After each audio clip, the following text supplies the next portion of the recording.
Ku sembah Engkau Yesus, hanya Engkau Allah di hidupku,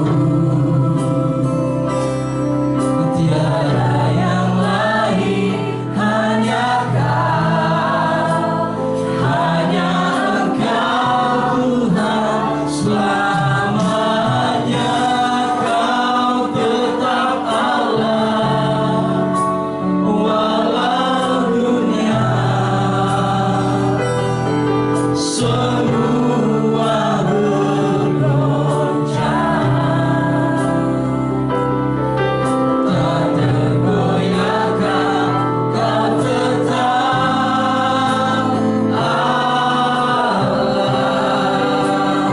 Ku sembah Engkau Yesus, hanya Kau Tuhan, hanya Kau di hidupku Yesus. Allah di tiada yang lain,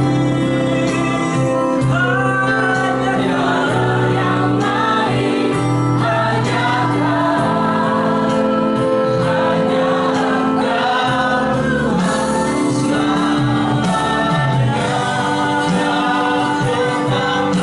Allah walau dunia semua bergoncang, tiada yang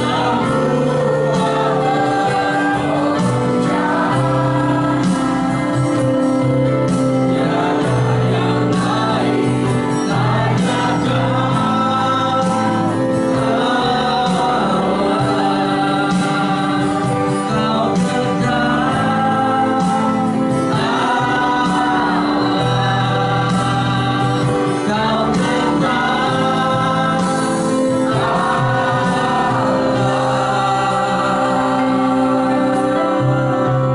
Kau Mari kita bersatu dalam doa. Ya Allah, ya Bapa yang berkuasa bertata dalam kerajaan surga, di dalam nama anak-Mu Yesus Kristus, puji syukur kami naikkan kehadirat-Mu yang Maha Kudus Tuhan. Tuhan Yesus, terima kasih atas kesempatan sore hari ini Tuhan. Kau mengirim hamba-Mu ini ke tempat ini Tuhan Yesus. Sebelumnya Kau ampuni segala dosa dan pelanggaran yang telah kami perbuat. Kau sucikan hati, pikiran, perkataan, perbuatan kami yang tidak berkenan di hadapan-Mu. Kau ampuni ya Tuhan. Tutup bungkus tempat ini dengan darah-Mu yang kudus Tuhan. Kau pagari dengan tembok berapi-Mu dan kemuliaan-Mu ada di dalamnya Tuhan. Segala kuasa yang bukan daripada, kuasa-kuasa kegelapan, roh jahat di udara, di bumi, di bawah bumi, di air, segala bearing spirit, roh teritorial tempat ini kami mau ikat, patahkan, hancurkan kuasanya di dalam nama Tuhan Yesus. Roh Kudus, Kau ambil alih hamba-Mu ini. Kau nolkan hamba-Mu ini dan di bawah kaki-Mu ya Tuhan Yesus. Dan biar mereka melihat Engkau satu-satunya Allah. Biar hanya Engkau yang ditinggikan Tuhan. Terima kasih Tuhan Yesus. Kau urapi lidah bibir hamba-Mu ini ya Tuhan, menyampaikan firman-Mu. Kau urapi setiap telinga yang mendengar Tuhan, hati yang mendengar firman-Mu ini, sehingga firman yang keluar jatuh di tanah hati mereka yang paling baik, bertumbuh, berakar, berbuah lebat, tidak dicuri oleh si jahat. Terima kasih Tuhan. Yang siap mendengarkan firman Tuhan katakan amin. Silakan duduk. Shalom. Ini bukan suatu kebetulan. Karena apa? Dari pertama datang lagunya aja, wah, yang ibu-ibu sama bapak tadi nyanyinya itu tadi lagu apa tuh? Kasih Allahku sungguh telah terbukti. Saya khotbahnya hari ini tentang kasih yang memerdekakan. Jadi bukan kebetulan. Ditambah lagi tadi yang apa, adik-adik mahasiswa ya? Udah ya mahasiswa ya? Bukan SMA mahasiswa ya? Kalau yang berbeban berat punya masalah udah bentok kiri kanan depan belakang atas bawah nggak ada jalan keluar, bersujud berlutut mengangkat tangan. Dan memang persekutuan doa kami melayani orang-orang yang demikian, orang-orang yang udah putus asa, putus harapan, orang yang sudah mau bunuh diri, mau minum racun baygon segala macam, orang yang terikat roh-roh jahat, orang yang pasangannya kena kuasa gelap, kena guna-guna, dipelet, ada yang kena santet segala macam, Ada yang gangguan kejiwaan, penyakit jiwa, kita layanin, Tuhan pulihkan. Sudah seperti mau kayak orang pernah lihat gembel yang nggak mandi itu ya. Nah, dikit lagi udah kayak gitu. Tuhan bebaskan dia, Tuhan pulihkan dia, dan dia sekarang sudah bekerja. Semua karena Tuhan Yesus. Jadi luar biasa banget gitu, sampai wah ini pas banget, semuanya pas. Kasih yang memerdekakan bukan suatu kebetulan.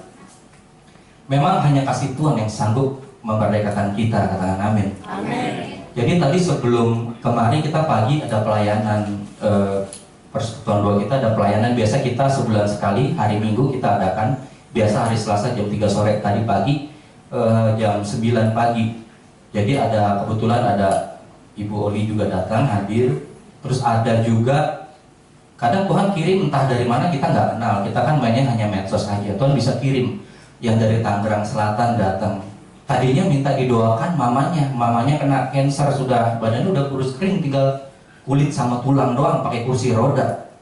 Terus akhirnya satu keluarga minta didoakan. Dan setelah didoakan ternyata adiknya yang bungsu yang perempuan, dia nggak minta pelepasan, nggak minta doa apa, dia hanya minta didoakan. Kebetulan Roh Kudus bimbing dia pertama untuk mengampuni dulu.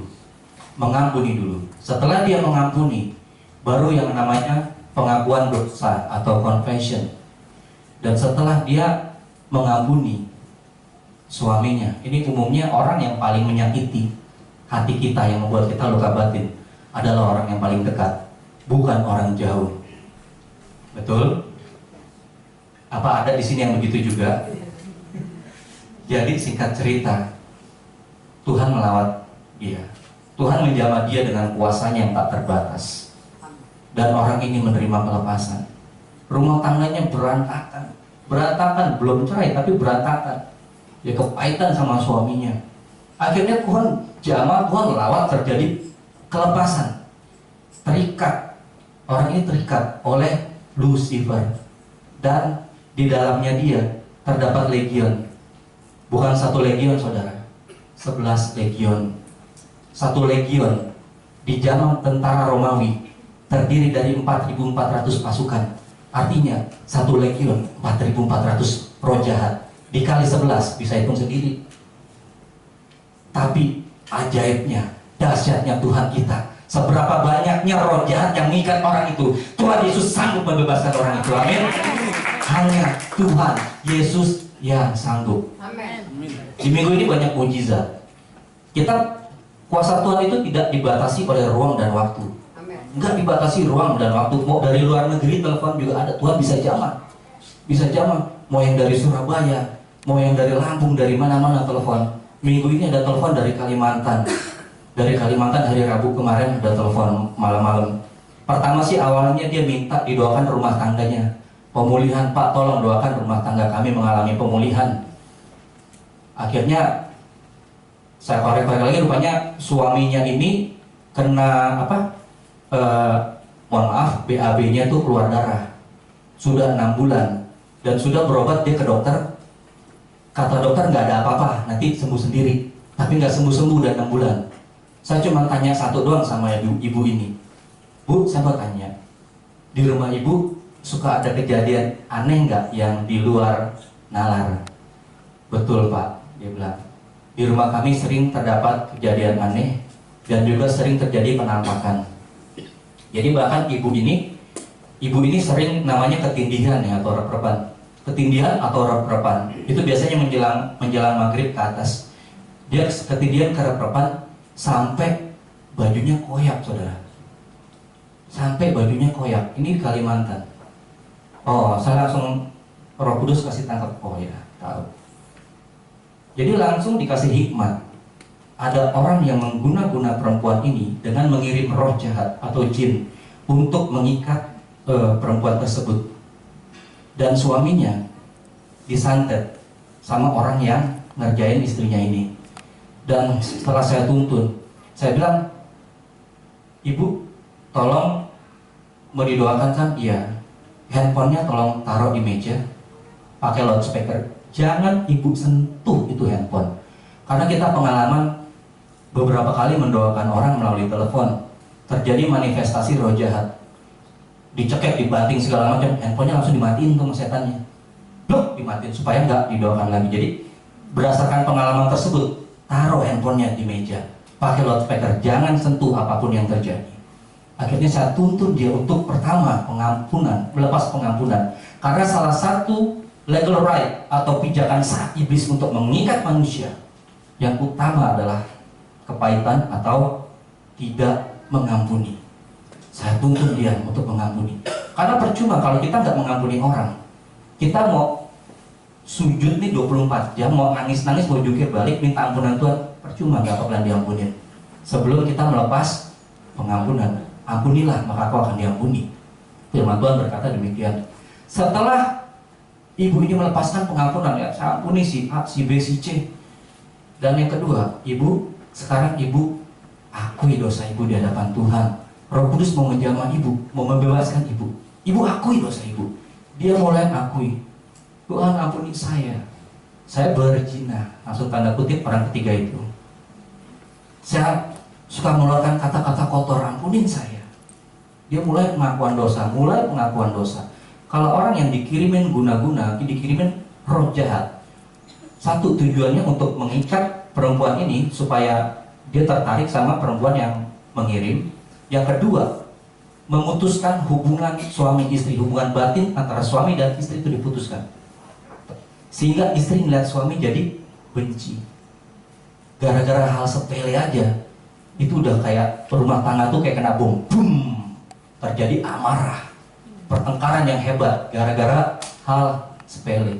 Jadi tujuannya untuk memecah belah rumah tangga, menghancurkan keluarga, bahkan bisa lupa pasangan, lupa anak, bisa.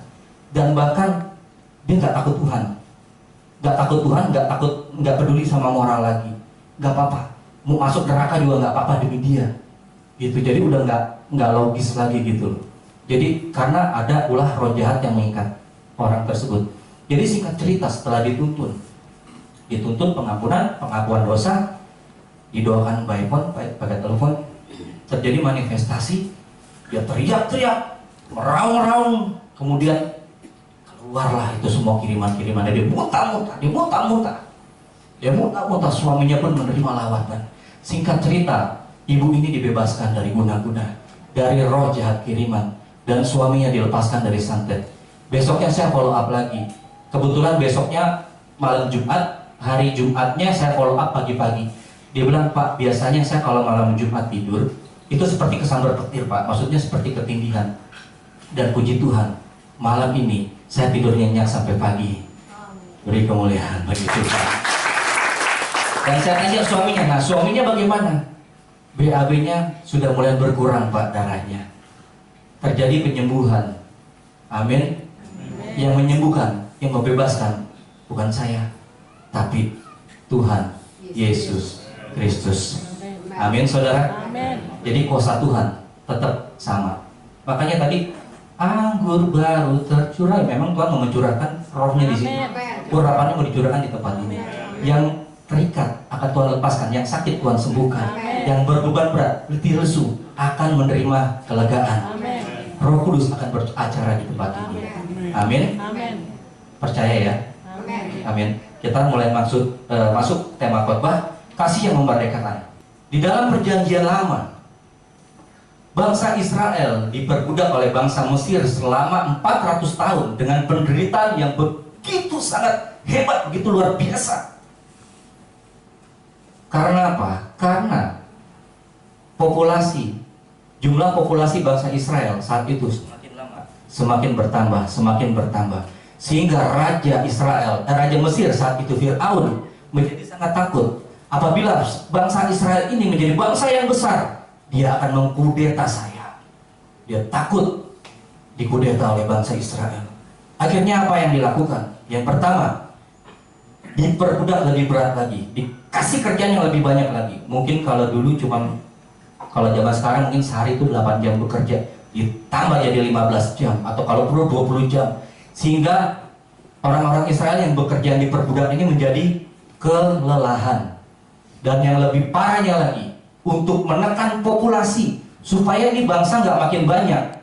Setiap bayi laki-laki yang lahir dari bangsa Israel dibunuh. Menderita kan saudara? Seperti nggak ada jalan keluar. Mereka nggak berdaya, diperbudak, nggak berdaya, nggak bisa ngelawan. Anak laki-lakinya dibunuh, nggak bisa ngelawan, nggak bisa berbuat apa-apa. Yang mereka lakukan hanya satu, mereka menjerit, mereka menangis kepada Allah, dan Allah mendengar tangisan mereka, jeritan mereka. Amin. Keluaran 2 ayat 23 sampai 25, kita baca sama-sama. 3, 2, 1. Lama sesudah itu matilah Raja Mesir. Tetapi orang Israel masih mengeluh karena perbudakan, dan mereka berseru-seru, garis bawahi, sehingga teriak, garis bawahi, mereka minta tolong karena perbudakan itu sampai kepada Allah. Allah mendengar, mereka mengerang. Lalu ia mengingat kepada perjanjiannya dengan Abraham, Ishak, dan Yakub. Maka Allah melihat orang Israel itu, dan Allah memperhatikan mereka. Amin. Kalau bangsa Israel nekat untuk melawan bangsa Mesir, mereka nggak akan menang, saudara. Karena apa? Karena tentara Mesir sangat terkenal dengan persenjataan yang kuat, yang canggih. Peperangan selalu menang terus. Betul? Bahkan dia zaman Yusuf, bangsa Mesir itu berkuasa karena gandum. Semua orang saat terjadi kelaparan minta ke Mesir. Jadi uangnya sangat banyak, perlengkapan persenjataannya sangat banyak. Kalau bangsa Israel nekat mau melawan bangsa Mesir, mereka akan habis. Mereka akan binasa, di genocide. Karena apa? Karena bangsa Israel terdiri dari budak-budak yang sudah kelelahan. Gimana mau perang? Dan lagi ditambah orang-orang tua. Karena apa? Karena bayi yang lahir langsung dibunuh. Jadi gak ada generasi di bawahnya yang contohnya yang remaja-remaja yang siap berperang. Gak ada. Jadi mereka gak bisa melakukan apa-apa.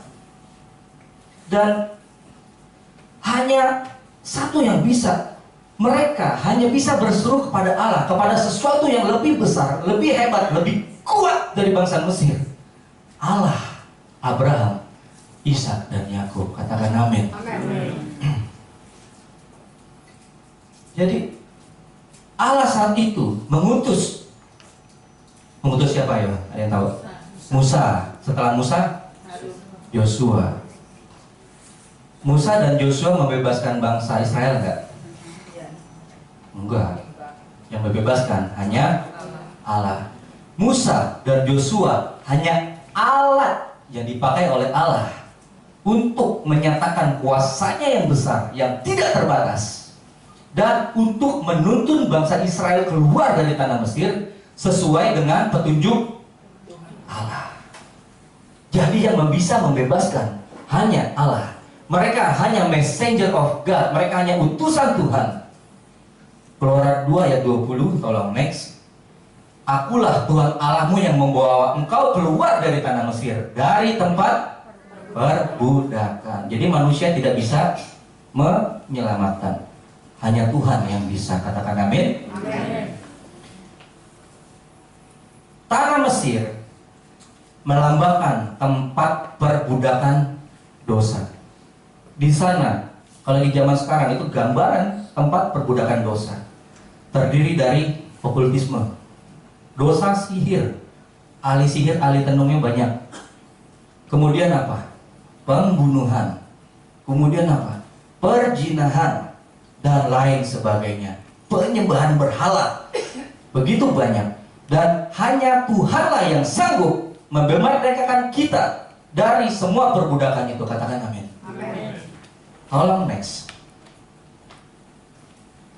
Ada suatu kisah yang sangat terkenal, inti dari Injil. Kisah perjalanan Yesus Kristus menuju kayu salib. Tapi di dalam perjalanannya Tuhan Yesus ini, ada satu tokoh yang mengganggu pikiran saya. Ini tidak penting banget ini tokoh. Ini kan kisah Tuhan Yesus kayu salib untuk menebus dosa umat manusia. Tapi ada satu tokoh nih yang kurang kerjaan nyempil di kisah ini. Namanya, ada yang tahu nggak? Barabas. Bukan B2 ya, Barabas ya. Barabas. Yang mana di dalam perjalanan ini Tuhan Yesus itu dipingpong, dilempar ke sana kemari. Mulai dari imam besar bait Allah, dia dilempar ke Pontius Pilatus. Setelah dicek nggak ada kesalahan apapun, dilempar lagi ke Herodes. Herodes pun tidak menemukan kesalahan kepadanya. Dibalikin lagi ke Pontius Pilatus. Dan terakhir, pengadilan masa yang dihasut oleh imam-imam dan para tua-tua bangsa Israel saat itu. Jadi di dalam perjalanannya ini ada satu karakter bernama Barabas, yang mana kita ketahui di dalam Alkitab Barabas adalah seorang pemimpin pemberontak. Pemimpin pemberontak, seorang perampok, seorang pembunuh, seorang penyamun. Penyamun artinya perampok, perompak atau penjahat. Intinya orang yang sangat berbahaya. Jadi kenapa sih ini ada nama Barabas di sini? Bikin penasaran, ini kan nggak penting gitu. Kan Tuhan Yesus ini siapa sih Barabas? Dia kan penjahat, kenapa dia ada di sini? Tolong next. Kita baca sama-sama kisahnya. Di Matius 27 ayat 11 sampai 26. Kebaca nggak? Kalau nggak kebaca boleh buka Alkitab. Matius 27 ayat 11 sampai 26. Yang nggak kebaca saya tungguin. Kita baca bergantian. Saya yang ganjil, Anda yang genap. Ayat 11. Lalu Yesus dihadapkan kepada wali negeri, dan wali negeri bertanya kepadanya, "Engkaukah raja orang Yahudi?" Jawab Yesus, "Engkau sendiri mengatakannya." Ayat 12, silakan.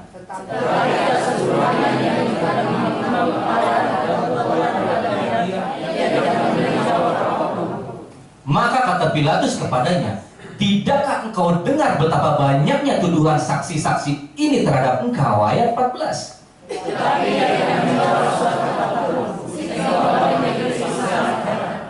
Telah menjadi kebiasaan bagi wali negeri untuk membebaskan satu orang hukuman pada tiap-tiap hari raya, itu atas pilihan orang banyak. Ayat 16.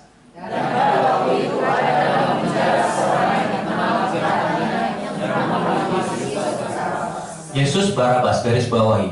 Karena mereka sudah berkumpul di sana, Pilatus berkata kepada mereka, "Siapa yang kamu kehendaki kubebaskan bagimu? Yesus Barabas atau Yesus yang disebut Kristus?" Ayat 18.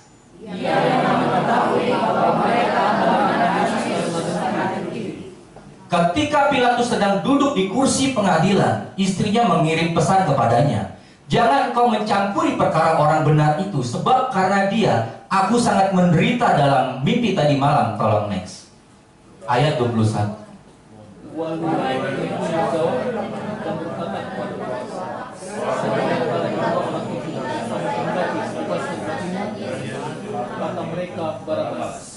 Kata Pilatus kepada mereka, "Jika begitu, apakah yang harus kuperbuat dengan Yesus yang disebut Kristus?" Mereka semua berseru, "Ia harus disalibkan." Ayat 23. Katanya, "Tetapi tidak ada apa yang telah dilakukannya, namun mereka menguasai dia, ia harus disalibkan." Ketika Pilatus melihat bahwa segala usaha akan sia-sia, malah sudah mulai timbul kekacauan, ia mengambil air, membasuh tangannya di hadapan orang banyak dan berkata, "Aku tidak bersalah terhadap darah orang ini. Itu urusan kamu sendiri." Ayat 25.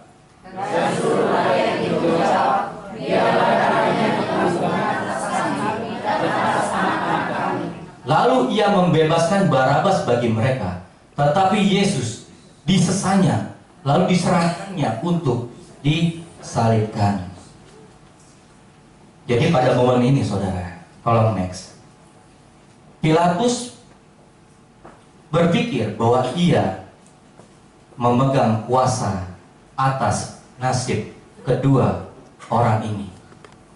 Dan sudah menjadi kebiasaan pada saat itu di tiap-tiap hari raya, Pilatus akan membebaskan salah satu tawanan pidana mati.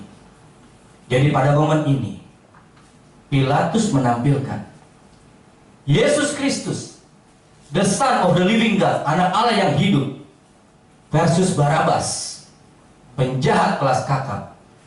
Yang mana yang kau pilih untuk aku bebaskan bagimu? Sebutkan. Mereka berteriak, bebaskan Barabas, bebaskan Barabas. Apa yang harus kuperbuat dengan Yesus? Salibkan Yesus. Saudara, coba pikir. Udah otaknya kayak koslet ya kalau saya bilang ya. Saya ngomong terus terang aja lah, kalau zaman sekarang kayak orang koslet. Udah seberendakan banget, udah kayak garis keras gitu loh. Nggak peduli dia mau apa. Barabas dengan Yesus disandingkan, dibandingkan, dijejer. Perbandingannya seperti langit dan bumi, hitam dan putih. Barabas, penjahat kelas kakap, penjahat kelas berat, seorang pemimpin pemberontak, dia seorang pembunuh, dia seorang perampok, orang yang sadis, orang yang jahat, dia pantas dibelenggu, dia pantas menerima hukuman mati. Betul? Sedangkan Yesus, apa yang Yesus lakukan selain berbuat baik? Menyembuhkan orang sakit, bangkitkan orang mati, tahirkan orang kusta, buta melihat, lumpuh berjalan, orang mati dibangkitkan, mengampuni dosa. Mana yang kau mau pilih aku bebaskan? Bebaskan Barabas, salibkan Yesus. Coba pikir saudara, dunia terbalik, betul? Orang baik disalibkan, orang jahat dibebaskan. Jadi saat orang itu berteriak, bebaskan Barabas, Pilatus angkat tangan. Dia cuci tangan, dia basuh tangannya, dan memerintahkan serdadu-serdadu Romawi, lepaskan belenggu dan rantai yang mengikat Barabas. Kemudian Barabas melangkah turun ke dalam kerumunan orang banyak. Mungkin di dalam hatinya berkata, yes, orang-orang ini mengasihi saya. Lihat, orang ini memilih saya untuk dibebaskan. People love me. Siapa Yesus ini? Saya nggak kenal Yesus. Tapi yang saya tahu, orang-orang ini lebih mengasihi saya daripada Yesus. Yesus masih tetap berdiam diri di sana, di halaman ruang pengadilan bersama Pilatus. Dia hanya melihat Barabas turun tanpa berkata apa-apa. Dia hanya terdiam. It's okay, biarkan mereka bebaskan Barabas. Padahal kalau Tuhan Yesus mau, dia bisa bebas, saudara. Betul? Benar nggak? Kita lihat. Tapi itu nggak dilakukan. Kita lihat Yohanes 19 ayat 10-11. Tolong next. Maka kata Pilatus kepadanya, tidakkah engkau mau bicara dengan aku? Tidakkah engkau tahu bahwa aku berkuasa untuk membebaskan engkau, dan juga berkuasa juga untuk menyalibkan engkau? Yesus menjawab, engkau tidak mempunyai kuasa apapun terhadap aku, jikalau kuasa itu tidak diberikan kepadamu dari atas. Sebab itu dia yang menyerahkan aku kepadamu lebih besar dosanya. Kalau Yesus mau bebas bisa, tapi itu tidak dilakukannya. Kenapa, saudara? Ada yang tahu nggak? Kenapa Yesus nggak mau bebas? Karena Yesus tahu kehendak Bapa di sorga, dan hanya kehendaknya yang jadi. Saat di Taman Getsemani dia bersujud, ya Bapa, biarlah kiranya cawan ini lalu daripadaku, namun bukan kehendakku yang jadi, tapi kehendakmu. Katakan amin. Karena Yesus tahu kehendak Bapa di sorga. It's okay, let them have Barabas. Biar mereka membebaskan Barabas. Bahkan Yesus tahu loh saudara, bahwa Bapa di sorga akan memperlakukan Yesus seperti Barabas. Dan Bapaknya yang di sorga akan memperlakukan Barabas seperti Yesus, anaknya yang tunggal, sebagai orang yang merdeka. Amin. Mungkin Barabas berpikir, yang membebaskannya adalah orang-orang banyak ini. People love me, they choose me. No. Yang membebaskan Barabas tahu nggak apa? Kasih dari Bapa di sorga. Jadi saat saya lihat kisah ini, saya tuh jadi kayak berkaca sama diri sendiri. Siapa Barabas ini sesungguhnya? Barabas adalah kita. Barabas adalah saya. Barabas adalah Anda yang ada di sini semua. Saat kita memberontak dari hukum Allah dan jatuh ke dalam dosa, berbuat dosa, Yesus Kristus mati buat kita. Allah mengirimkan anaknya yang tunggal untuk Barabas.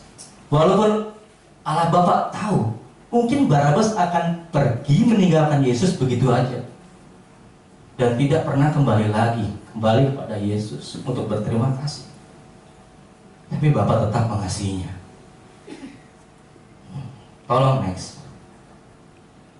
Banyak orang Kristen berpikir kita dibebaskan oleh kasih karunia. Betul ya? Benar, kita dibebaskan oleh kasih karunia.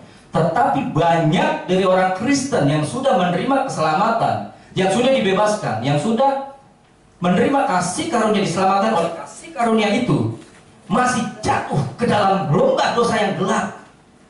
Masih terikat dosa, diperbudak oleh dosa walaupun dia sudah menerima kasih karunia itu. Dan seringkali orang-orang itu memakai kekuatannya sendiri untuk berontak agar dapat keluar dari tempat lembah dosa yang gelap itu. Dia berusaha merangkak keluar, tidak akan pernah bisa keluar dari tempat itu. Sama seperti yang mahasiswa tadi bilang, kiri, kanan, depan, belakang, tidak ada jalan lagi. Dia tahu dia terikat dosa. Dia berusaha pakai kekuatannya sendiri untuk memutuskan setiap rantai, setiap belenggu yang mengikatnya.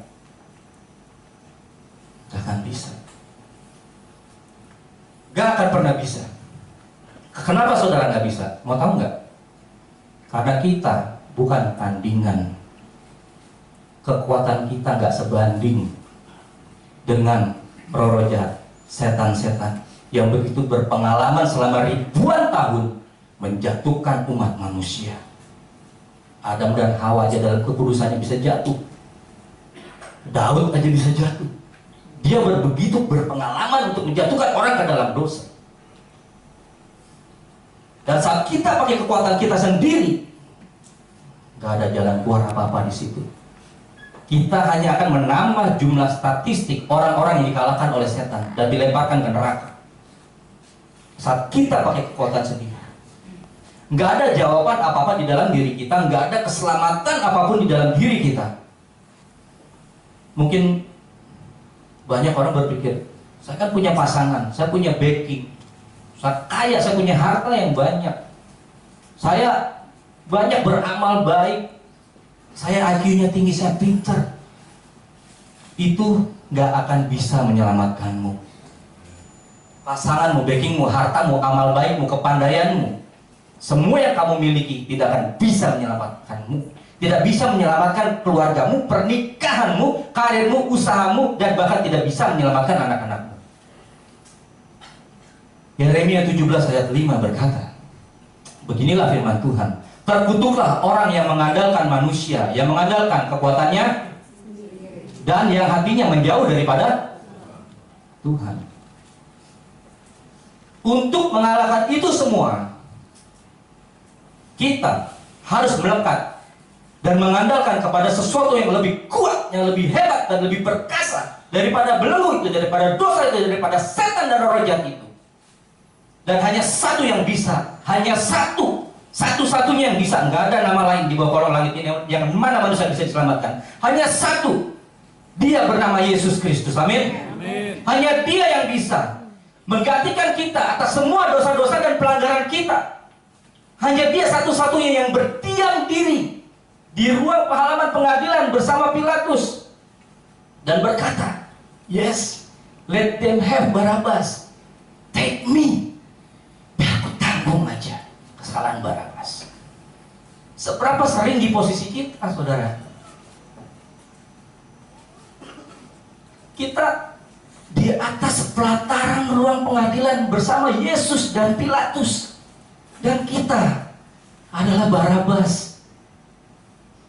Saat Tuhan mau melepaskan belenggu kita, saat Tuhan mau melepaskan rantai-rantai yang mengikat kita, dosa-dosa yang mengikat kita,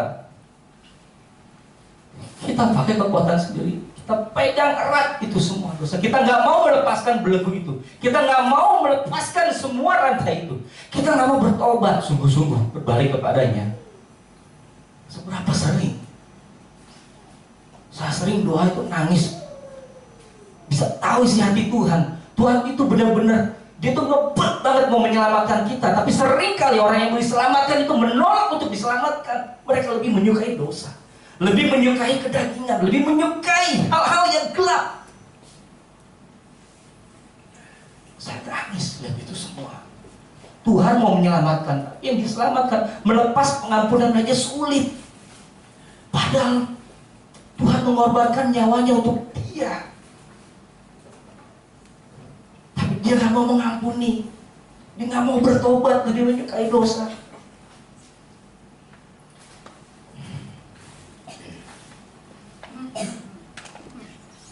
Dia pegang erat itu semuanya, dia gak mau lepaskan. Sementara Tuhan Yesus berkata, "Give it to me," serahkan kepadaku. Mari kepadaku yang letih lesu dan beban berat, aku akan memberikan kelegaan kepadamu. Serahkan dosa-dosa itu kepadaku. Biar aku tanggung itu. Aku mau menyelamatkan. Aku mau menggantikan hukuman itu untukmu. Tidak Tuhan. Saya yang berbuat, saya harus bertanggung jawab Tuhan. Ini konsekuensi dari apa yang saya lakukan. Pernikahan saya gak akan berhasil Tuhan. Akan gagal. Usaha saya akan hancur Tuhan. Saya pantas bercerai, saya pantas miskin, saya pantas malu, saya pantas menerima sakit penyakit ini Tuhan. Saya pantas menerima semua ini. Sementara Yesus berkata, "No my son, serahkan semuanya kepadaku." Saya malu untuk datang ke Tuhan. Kalau saya buat dosa, saya malu datang ke Tuhan. Saya kotor Tuhan, saya jijik, saya gak berani menghadap Tuhan. Biar aku tanggung malumu itu.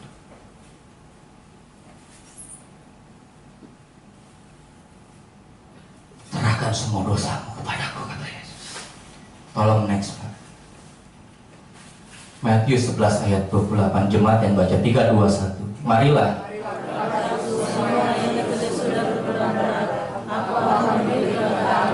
1 Petrus 5 ayat 7.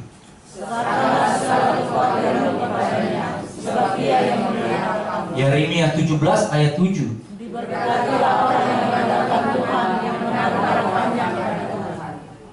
Katakan amin. Amin. Hanya ini yang kita miliki.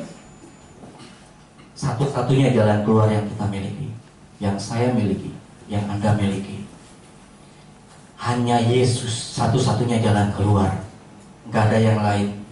Sebab di luar Yesus firman Tuhan berkata, kita tidak bisa berbuat apa-apa. Tolong next. Yohanes 15 ayat 5. Akulah pokok anggur dan kamulah ranting-rantingnya.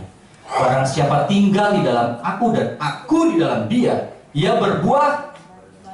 Sebab di luar aku kamu. Saat kita di luar Yesus, kita tidak dapat berbuat apa-apa. Challenge terbesar di dalam hidup kita, salah satu buah yang Tuhan Yesus maksud adalah buah pertobatan. Karunia tidak bisa menyelamatkan orang, tidak bisa membawa orang ke surga.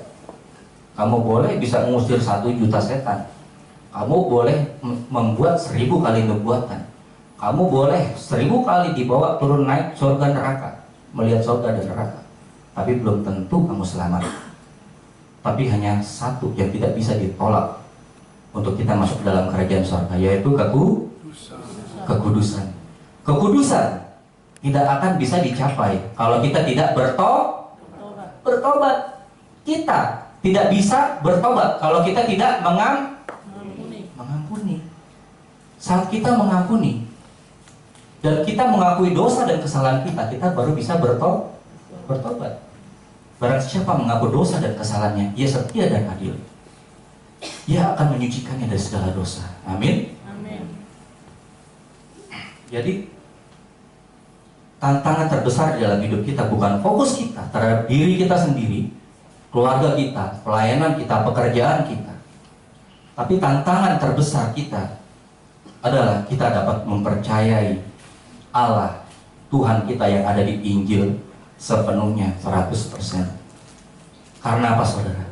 Karena di dalamnya terdapat Tuhan yang begitu mengasihi kita, yang kasihnya begitu luas, begitu lebar, begitu dalam, begitu mahal, yang mau menerima kita orang-orang berdosa sampah yang harusnya binasa, mau menerima kita apa adanya.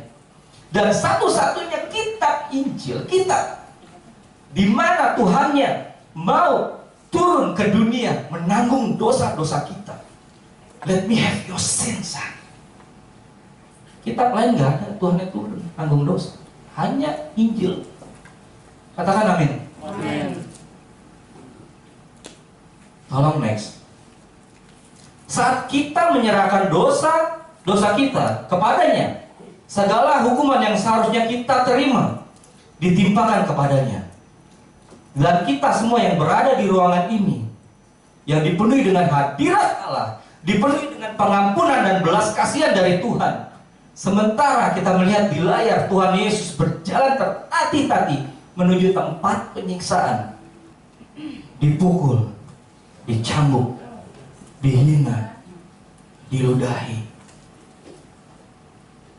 mengolok-olok dia. Gambaran iblis yang sedang mendapat dosa-dosa umat manusia ditimpakan semua Yesus.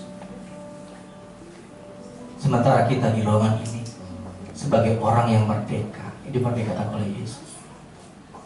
Dan Tuhan yang penuh kasih. Kalian resapin, kalian bayangin, Yesus benar-benar hadir di ruangan ini melihat kalian semua. Saya merasakan kehadiran Tuhan di tempat ini. Dan Allah yang penuh kasih sedang melihat ke arah kita semua dan berkata, pergilah anakku, jangan berbuat dosa lagi. Seperti seorang wanita yang kedapatan berzina, dibawa ke hadapan Tuhan Yesus. Seharusnya dia dirajam sampai mati. Tapi Tuhan berkata, pergilah, jangan berbuat dosa lagi.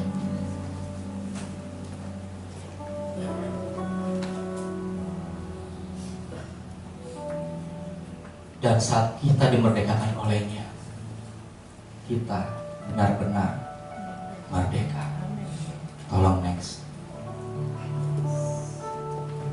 Yohanes 8 ayat 34 sampai 36. Kata Yesus kepada mereka, aku berkata kepadamu, sesungguhnya setiap orang yang berbuat dosa adalah hamba dosa. Dan hamba tidak tetap tinggal dalam rumah, tetapi anak tetap tinggal dalam rumah. Jadi apabila anak itu memerdekakan kamu, kamu pun benar-benar merdeka. Dialah Tuhan Yesus Kristus, Allah kita, Tuhan kita, penyelamat kita. Dari dulu, sekarang, dan selama-lamanya Dia tetap Allah, Dia tetap Tuhan. Dia tetap menyatakan mujizatnya, Dia tetap menyatakan kuasanya. Dia tetap mau peduli terhadap kita, yang mau menerima kita apa adanya orang berdosa ini. Darahnya senantiasa membayar keselamatan kita, menjadi pembela kita untuk setiap masalah, setiap dosa, setiap pencobaan yang kita hadapi. Hanya Tuhan Yesus yang sanggup. Amin, saudara. Amin. Punya kesaksian. Tuhan memberikan saya penglihatan tentang akhir zaman 4 kali. Saya mohon dengarkan sungguh-sungguh, buka hati. Stop bermain-main lagi. Ya, Tuhan sudah mau datang segera. Dan waktunya akan dipersingkat. Saya nggak kuat dikasih penglihatan demi penglihatan, saudara. Cuma saya bagikan penglihatan yang ketiga aja. Penglihatan kedua lebih sadis. Orang yang ketiga yang nggak diangkat, mengalami penganiayaan, kepalanya dipenggal, disuruh nyangkal Yesus, suruh terima tanda, suruh nyembah patung dan sebagainya. Dan penglihatan yang ketiga, saya seperti ada di sebuah galeri bersama Tuhan Yesus di samping saya, seperti seorang sahabat lagi ngobrol.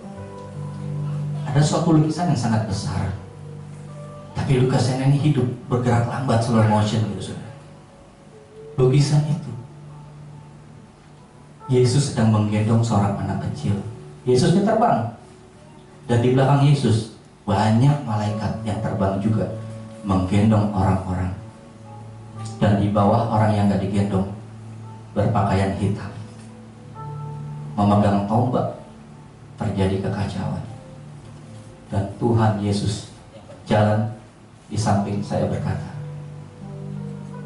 mereka mengira waktunya akan diperlambat, padahal tidak. Waktunya akan dipersingkat.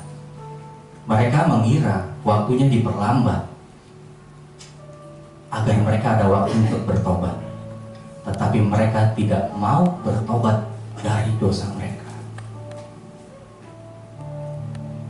Waktunya akan dipersingkat. Jangan main-main lagi ya. Sungguh-sungguh saya sampaikan, benar-benar buka hati Anda. Tuhan mau menyelamatkan kita. Jangan tolak keselamatan itu. Bertobat sungguh-sungguh. Hanya kekudusan yang bisa membawa kita ke surga. Hendaklah engkau sempurna, seperti Bapakmu yang ada di surga sempurna. Allah itu kudus. Dia nggak bisa melihat dosa. Dan saat kita datang membawa dosa, membawa beban kita di bawah kaki Yesus, kita merendahkan diri di hadapan-Nya. Kita mengampuni orang dan kita akui dosa-dosa kita. Kita diampuni, amin. Kita dikuduskan oleh darah-Nya, amin, saudara. Amin. Bertobat sungguh-sungguh ya. Arti nama Barabas, penutup. Nama lengkapnya tadi adalah Yesus Barabas. Dalam bahasa Aram, Barabah, Bar artinya anak, Aba artinya Bapa. Jadi arti nama Yesus Barabas adalah Yesus anak Bapa. Saat kita dimerdekakan oleh Yesus, maka hidup kita bukannya kita lagi, tetapi Yesus anak Bapa yang ada di dalam kita, sehingga kita dilayakan memanggil Allah ya Aba, ya Bapa. Galatia 2 ayat 20. Namun aku hidup, tetapi bukan lagi aku sendiri yang hidup, melainkan Kristus yang hidup di dalam aku. Amin, saudara. Bagi Anda yang mentok, nggak ada jalan kiri, kanan, depan, belakang, maju ke depan. Altar phone. Siapa yang sakit, yang menerima lawatan Tuhan, maju ke depan, merendahkan diri di hadapan-Nya. Tuhan mau melawat Anda. Ayo saya buka. Jangan sia-siakan kesempatan ini. Yang menerima lawatan Tuhan, jamahan Tuhan, yang stres, yang depresi, yang terikat dosa, apapun juga maju semuanya ke depan. Tuhan mau menjamah kalian. Gak usah takut, gak usah malu. Hanya ada Anda dan Tuhan.